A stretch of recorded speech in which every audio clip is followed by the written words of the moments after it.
Ok, buenas. ¿Qué tal? ¿En inglés o en español? English? Okay, good. Good, yeah, sorry. So, today I'm going to talk about Today I'm going to talk about scraping. I don't know if all of you have done any data scraping or not. If you have some experience, but well, we are a small group, so if you have any question during the talk, please raise your hand, ask a question. We have plenty of time. So first, who I am and why I'm talking about this. It's, well, for some reason, I've been involved in data scraping for the last many years. And I really love it. I really like doing scrape. I know, I started working in a search engine like 25 years ago. And at that time, well, if you need some data, you just take it. It was quite easy. No anti-bot technologies, no nothing. It was great. It was a lot of fun, and I got hooked a lot on this. So I keep doing it for many times, mostly for profit. I founded a company which we traded like 27 million prices per day. It was fun. Now, since last year, I started working in Flanks, which is quite different than my previous experience because we don't scrape products, we don't scrape, I don't know, single pages, we scrape banks. And we extract all your data from banks. I mean, with your permission. We are not thieving things. In fact, we are regulated by Bank of Spain. And we give this service mostly to other banks and other financial institutions. And why this is quite different than my previous experience? Well, because all the requests we have to do has in some degree some kind of authorization. And as the data is, well, it's critical and it's important to keep it safe. Banks are quite picky about giving data. So for me, it's a lot of fun. So as I told you, I've been doing web for the last many years, probably more than you have been doing, but that's why I have gray hair. But I really like doing web. I really like web technology. I love open source software. I love the openness of the web. I prefer to do all my stuff on the web because I trust the web model. And one thing you really need to know to start scraping is you really need, if you know how the web works, it's much easier because at the end you are simulating doing a human navigating the web. Okay, and as I told you, it's really fun. Oh, sorry. Okay, this is fast.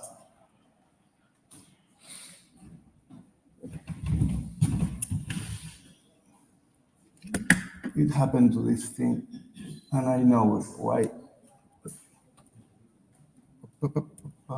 Sorry.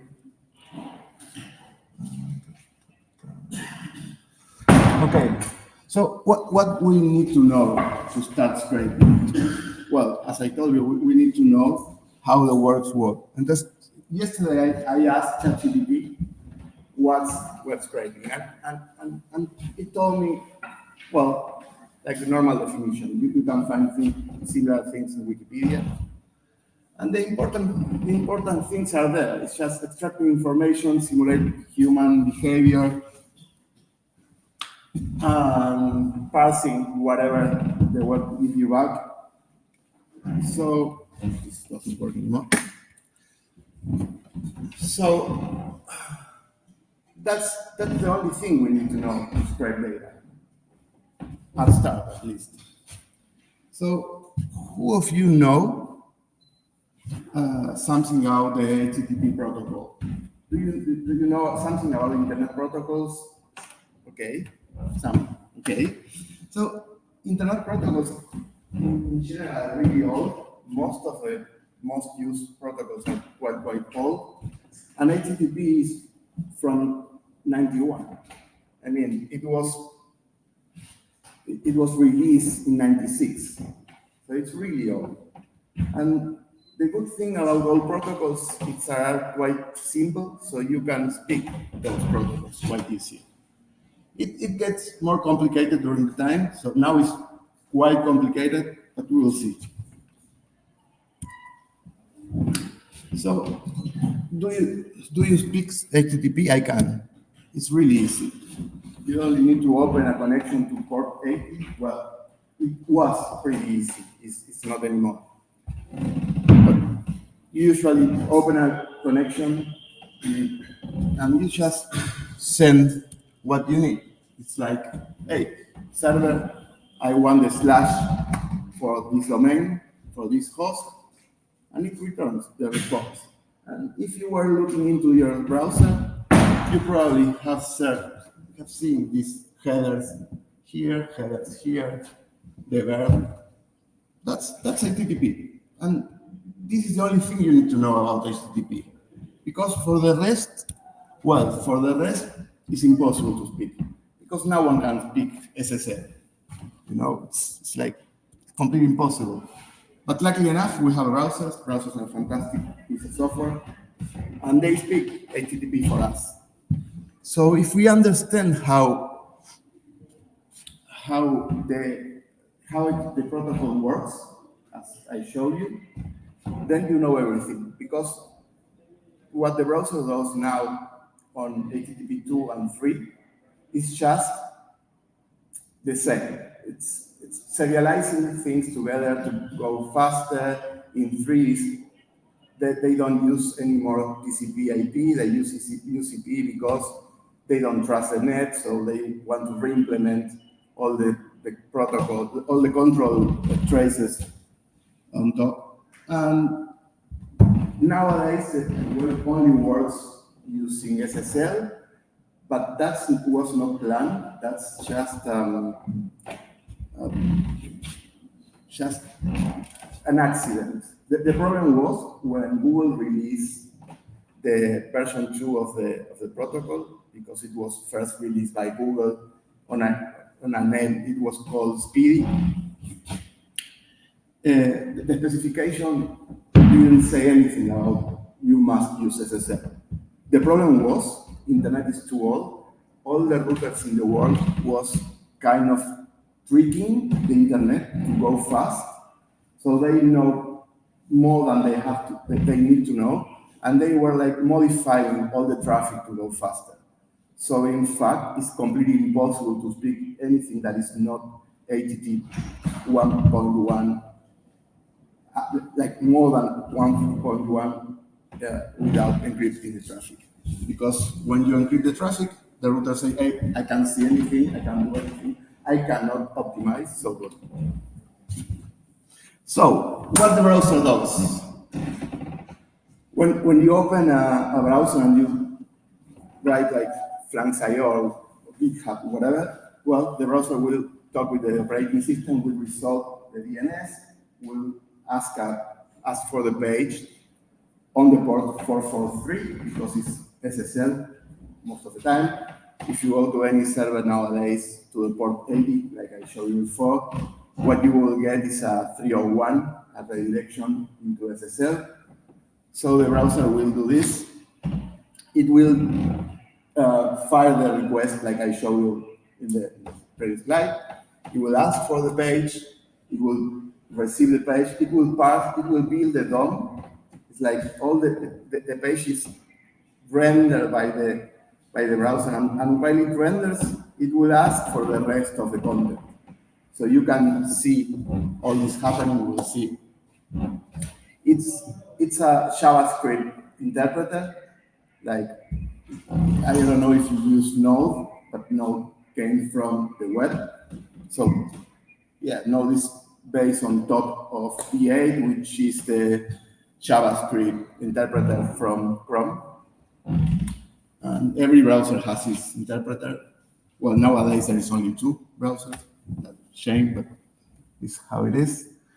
It has cookie share because it has to get the cookies and send back. I don't know if you know how cookies works, but the HTTP protocol is completely stateless, so it's the only way to keep state is by cookies, using cookies.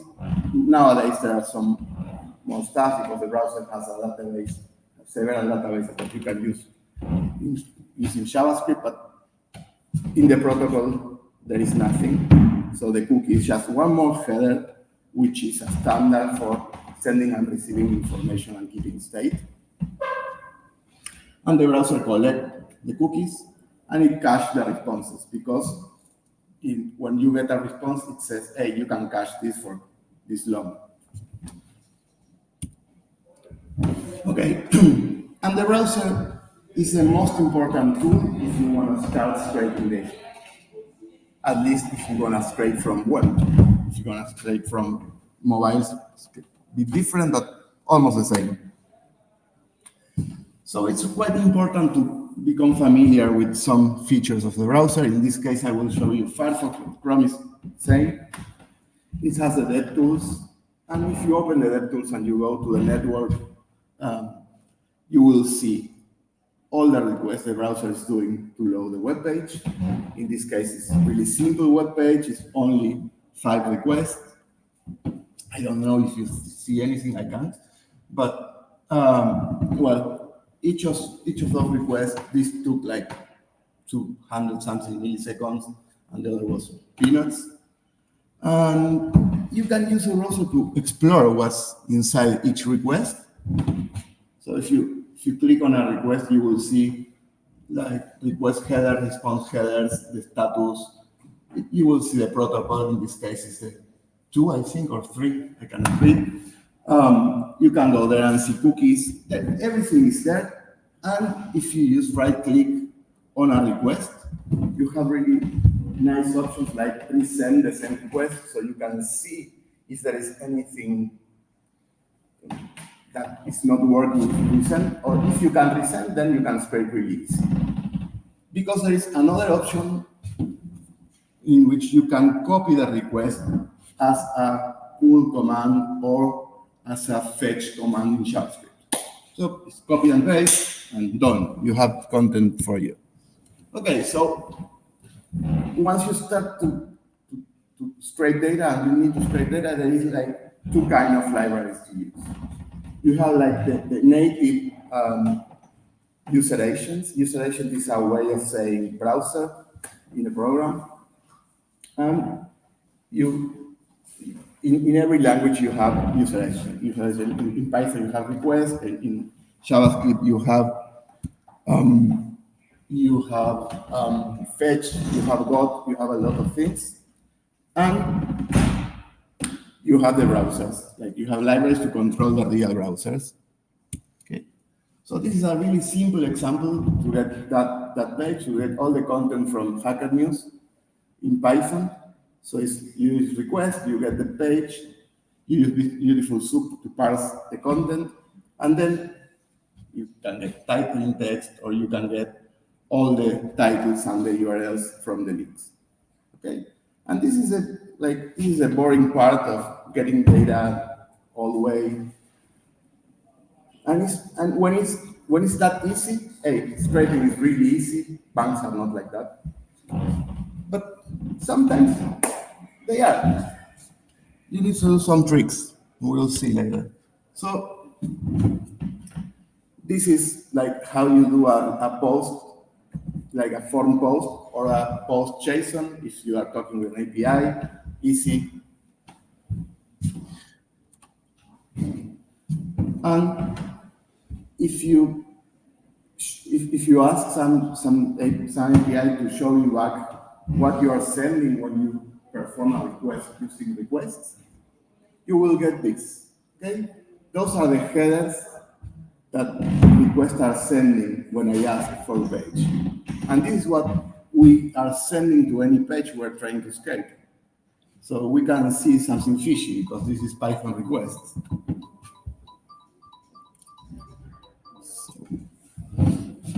So if the page works like Hacker News is okay with this. You don't need to do anything, fine. But if not, well, then you need to mimic a little bit more how a real browser behaves. And you can do that using these kind of libraries. You can start by saying, hey, I'm not request, I'm Firefox. And it works, but, well, it works. It doesn't improve that much because browsers are a little bit more, much more like than this, but not that much. This is what, for real, my Firefox is performing when I ask for Hacker News. This is a real request. This is just copy and paste from right click in the request. And this is what it's sending. And you can add all these headers to the request library, and you can use, and this used to work pretty well. It works much better than most of the time I think it will work. And like 80% of the time, you will be able to scrape all just with this stupid code. Banks are not like that. Sometimes. So then we have to use real browsers. And to use real browser, there is tons of libraries. In the past, there was Selenium, and Selenium was good. It was a little bit hard to control errors, but it was mostly good, and it was able to control all the browsers. It was good. Then Puppeteer appears, and Puppeteer is only for Chrome, but the API is really good. The API of Puppeteer is really good. It was made for scraping, so there is everything. You can control all the events from the browser, which is really, really good. And then Microsoft started a project to replace Puppeteer because they wanted to be able to automate also Internet Explorer and other browsers. So they re-implement the full API from Puppeteer. At least at the beginning it was like that. Now they have some more niceties. So I will use Playwright in all my examples. And most of my examples I think are using Firefox, but it's the same for all. In fact, this one is using the three browsers that Playwright can automate. So this is a small example in Python, then I will go into JavaScript.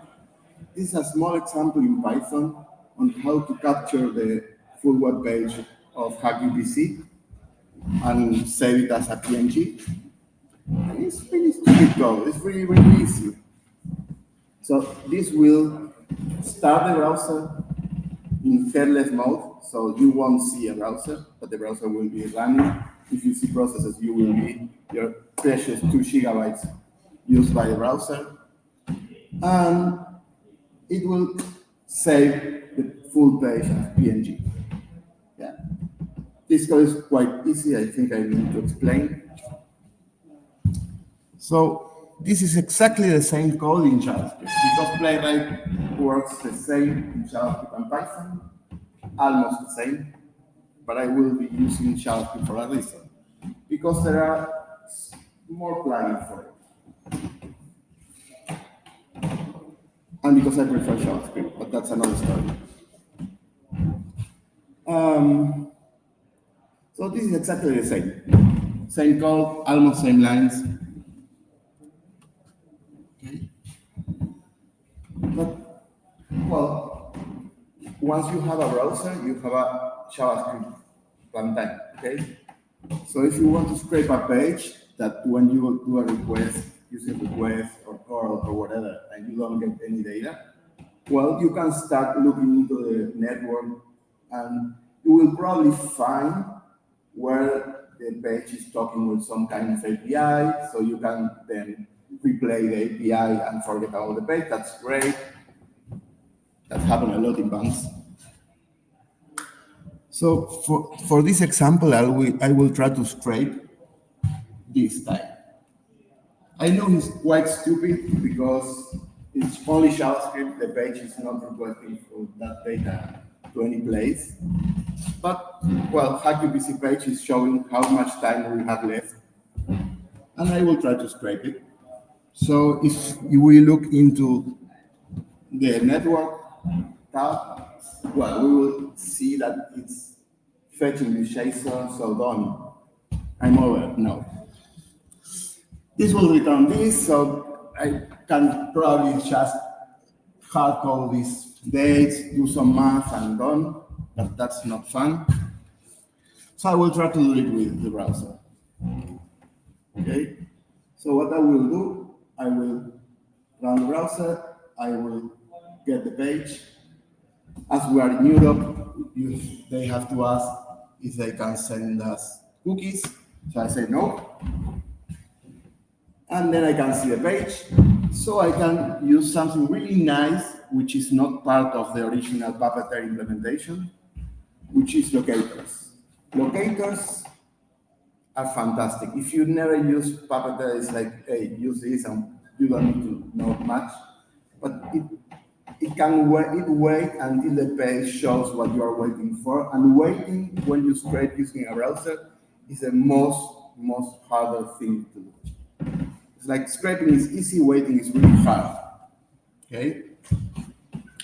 So what I will do is, okay, go into something that has a class countdown time, get all the spans, and from all the spans, get all the text. And this will return us an array of hours, minutes, seconds, and we will print. So we will get this in our terminal. Okay? It works. This is a similar problem solved, which is how to get the tweets from HackUPC from Google result page. Okay? So same. This time Google is a little bit more picky, so we need to open a browser for real. So we say no headless. I want to have a head. And I want to have a viewport this size. So open the Google page with this browser, go into Google. Again, I don't want Google to use cookies, so I refuse every cookie. And then I will go into the search box. I will click on the box and I will type HackUPC 2024 with some delay so I can mimic a human. And then I press enter because selecting the button is really hard. You can press enter. And well, this is something you will do this a lot at the beginning. This is something you need to avoid if you can. And we will see some techniques for that, which is just waiting. Waiting for a second. And waiting for a second has a big problem. What happens if the second is not enough? And then there is another problem. If you do that in scale and you wait all the time for a second, then you will wait for your life. So waiting is bad, again. But it works because they ask for the tweets on the Twitter API and blah, blah, blah, blah. So you wait for a second, you get the tweets, done. Okay, and you get all the tweets. So this is mostly scraping 101, stupid scraping, like all the basic stuff you need to know to start scraping. And then it becomes a little bit harder. So I think this is the most important part. Please ask me anything if you have any doubt, because this is what I think you should get from this talk. So in the case I show you in Google, well, I opened the browser using a head, so I had like my desktop was rendering the browser. Google detected that I was rendering the browser because they, like anti-bots and a lot of things, what they do is they render things that you don't see in some way, and they look how long it took to render the thing. And it changed if you have a head or you don't. So that's why sometimes you need to have a head. But if you are running your code it's really common that like you write this code, it works good in your computer, great, you deploy into Amazon or whatever, and it doesn't work. And it doesn't work, of course, because there is no head possible. There is no X Windows, so they have no graphical environment. They cannot open a browser. So you remove this to make it work, but it doesn't work because the polish is detecting that you have no head. So that is when XBFD came to rescue us. This is like a frame buffer virtual display, which this is a command available in Ubuntu and Debian and a lot of systems.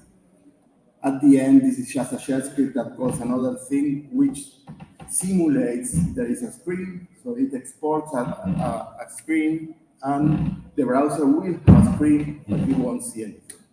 Okay, so the only thing you need to do is using this command, passing your program, and boom, it works. This is really, really, really useful thing. If you still have problems, well, if you are using Firefox, it used to work better. If you are using Chrome, the problem is when Playwright automates Chrome, it lets some traces which antibots can detect and can see, hey, this is an automated browser, so we won't show you content. So there is a plugin that is Playwright Extra. It came from, as you can see, it came from something that is called Puppeteer Extra because it's something from Puppeteer, which was ported to Playwright. And there has a plugin that is Stealth, and with Stealth, well, it removes most of the traces. Not all, but most of the traces it used to work. Sometimes it doesn't. Firefox, in this case, is used to work. Lately, it's becoming not that good, but well, it mostly works. And well, if you wanna scrape a lot of data, which is the purpose if you're gonna scrape, I guess, then you're gonna hit some other problems because scraping one page is really easy, scraping 10 pages is really easy. But once you start scraping like a million times the same page for an hour, they will have another ways to stop you. Because you're gonna go all the time with same IP. Same IP, same browser, same signature. The browser signature is when you go into a page, they run some JavaScript and they create a signature from your browser. And not all, but most of the browser has different signatures. Because you have different plugins, because you have different CPUs, so the timing of some stuff go different. And anti-bot technologies does this a lot, so you need to be the most still you can. But then once you start doing a lot of requests and IPs, well, you're gonna hit some captchas. That's happened. Luckily enough, most of captchas are shipped. Most of those can be resolved by just a few lines of JavaScript. Just compare two images, see where is the piece, move the piece, done. And if not, you can pay. You can pay. There is like, Russians and Venezuelans as a service. And there is few services. There is ToCaptcha, there is anti-captcha, there is a lot. And you pay like, I think it's $2 per million captchas, per thousand captchas, sorry. And it's really cheap. And if you use this plugin, it's not cheap, it's also automatic. You use this plugin, you call something, and it will sort the captchas and send the photo. Done. It works.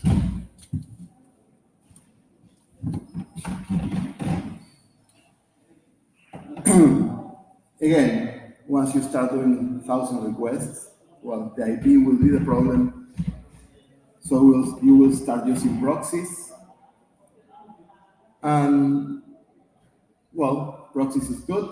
The problem with proxies and Playwright is that you need to set the proxies when you launch the browser. So if you want to have more than one proxy, you need more than one browser, and browsers are really expensive in memory.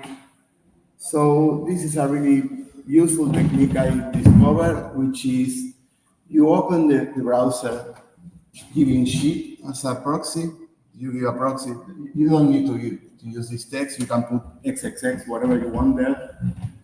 And now the browser is prepared to run with a proxy. Okay? And then every time you open a new context, you send again the proxy configuration to the context. A context is kind of a tab. Okay? It's not exactly, but in some ways the same.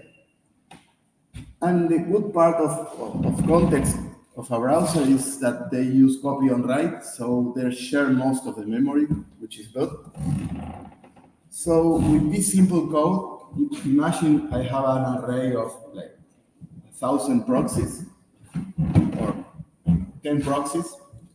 So then I will get 10 contexts with different proxies, and I can round robin, I can load balance all my requests through different IPs. Okay? This is a really, really useful piece to scrape, for instance, Facebook or Instagram.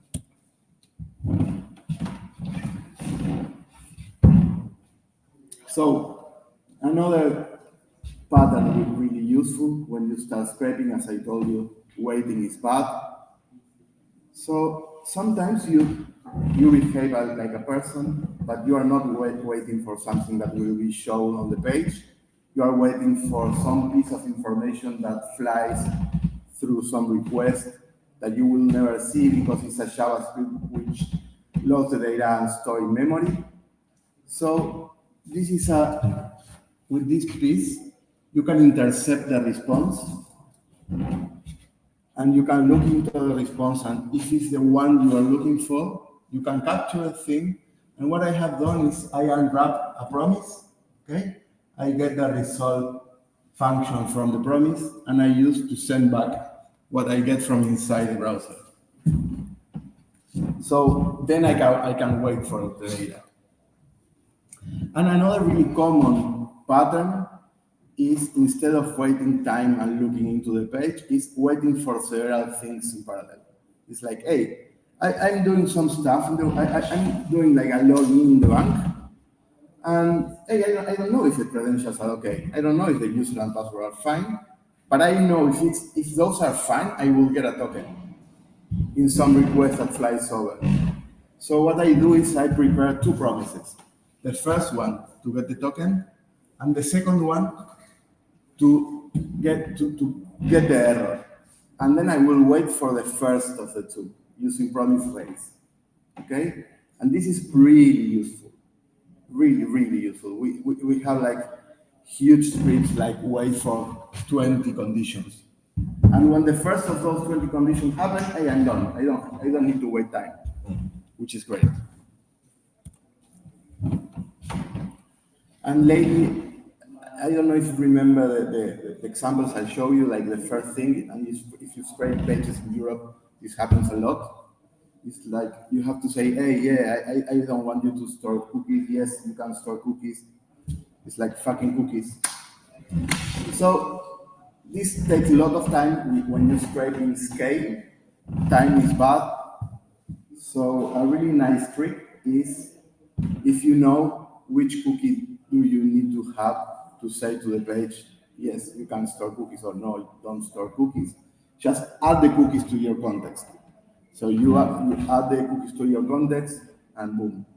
You don't need to wait until the page render the frame and you do click, because all of this takes time. So this goes much, much, much faster. And this is like last part, like, okay, what happened is nothing from previous slides work because shit happened in the web.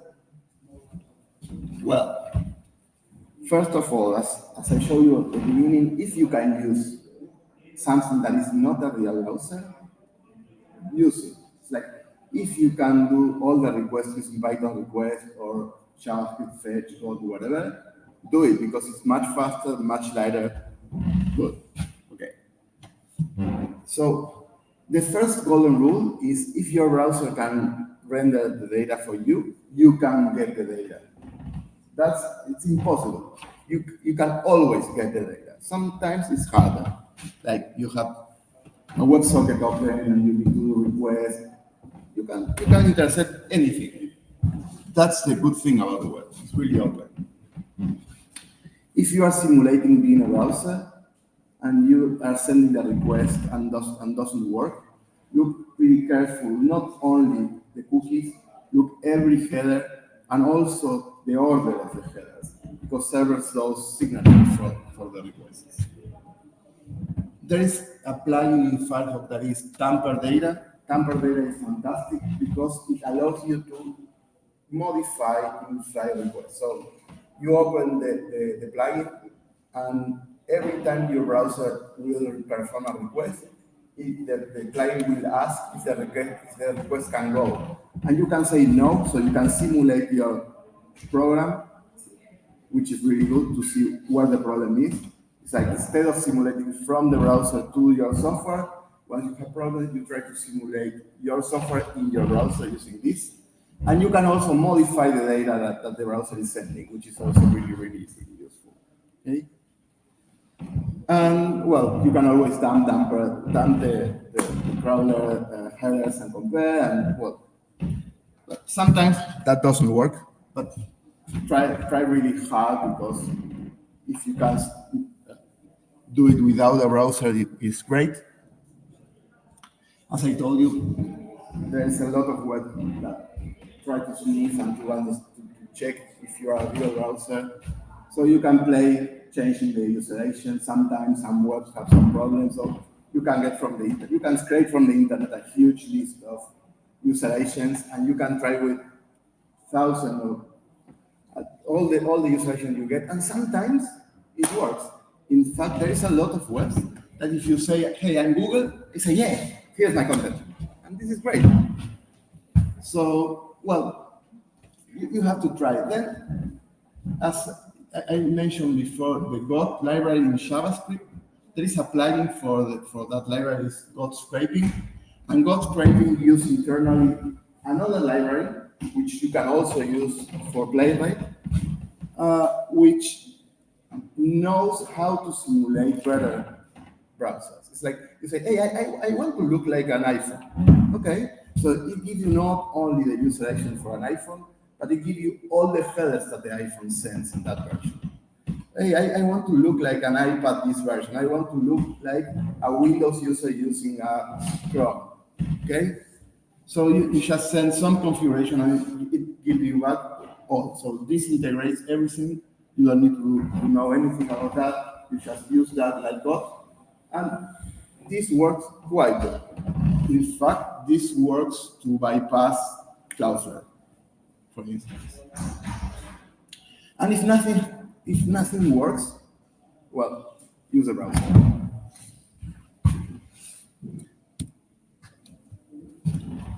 For IP, I already mentioned, you can try with Tor. Tor is a network randomization, which is really, really slow, but has a lot of IPs. Bad part is most of the world knows that the output IPs for Tor, but it works. It works. It works a lot. Use a cheap VPN because some like Netflix doesn't want to stop VPN because they know some people pay to use Netflix from country where Netflix is not, and well, they let. So if you're gonna scrape Netflix, use a VPN, it works good.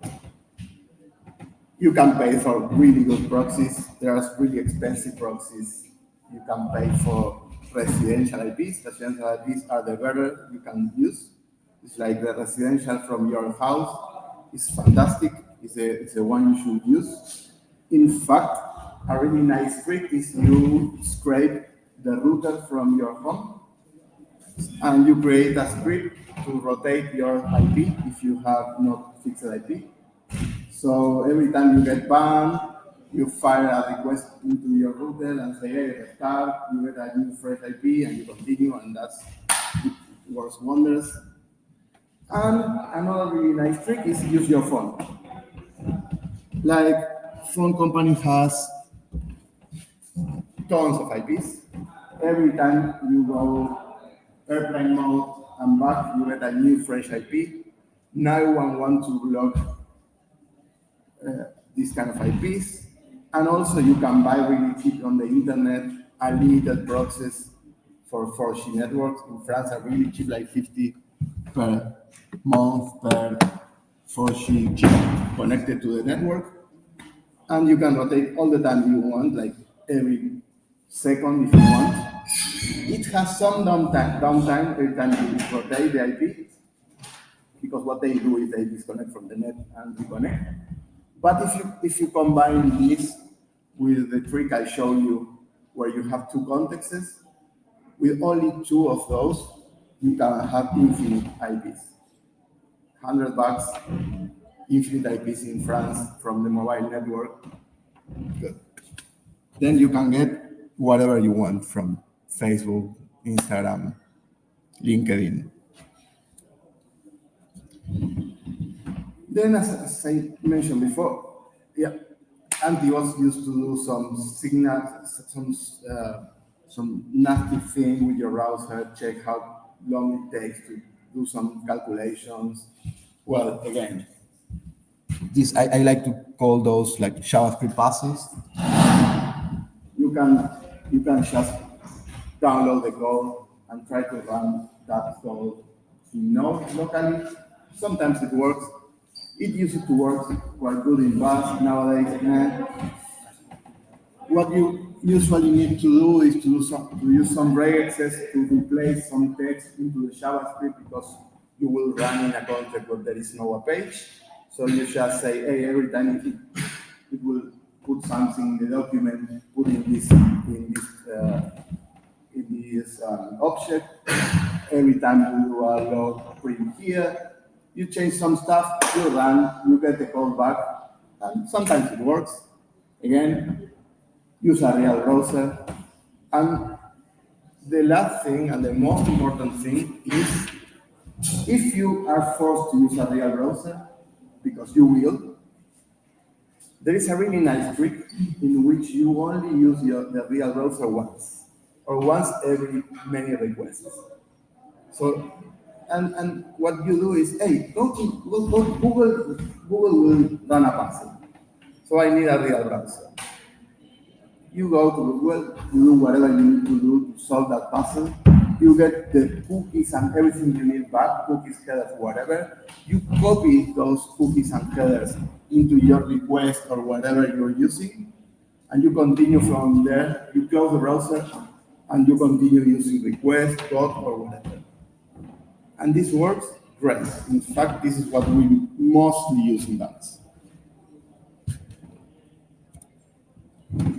And well, captcha, I already told you, this is a list of providers that I mostly use. To captcha and anti-captcha are mostly the same. In fact, I suspect are the same company, but I don't know. No Pecha, it's an EI plugin which will try to solve. They are training the bot, and it works quite good. You can try for free, because they give for non-commercial they give free credits with your GitHub account. I'm using it. It's really nice, and you can load plugins into your playground, so it's good. Always look for bugs, because websites are really bad most of the time. Sometimes you find like, hey, yes, give me this captcha, and you find another way to bypass that. That happens a lot in banks. That's sad. Yeah. And another recommendation, and now I finish. If you cannot solve something but your browser can, you can always do it manually, and then copy cookies, copy everything, and continue. Or even if you have a playwright, running locally, and sometimes they render a captcha you cannot solve.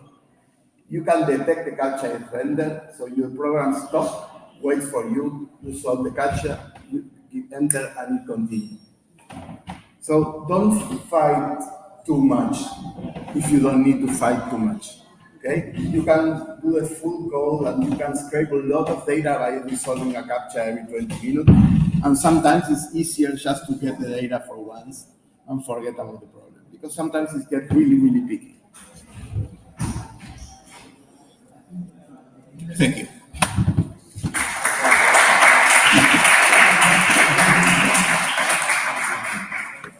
So I don't know if you have any question, and if not,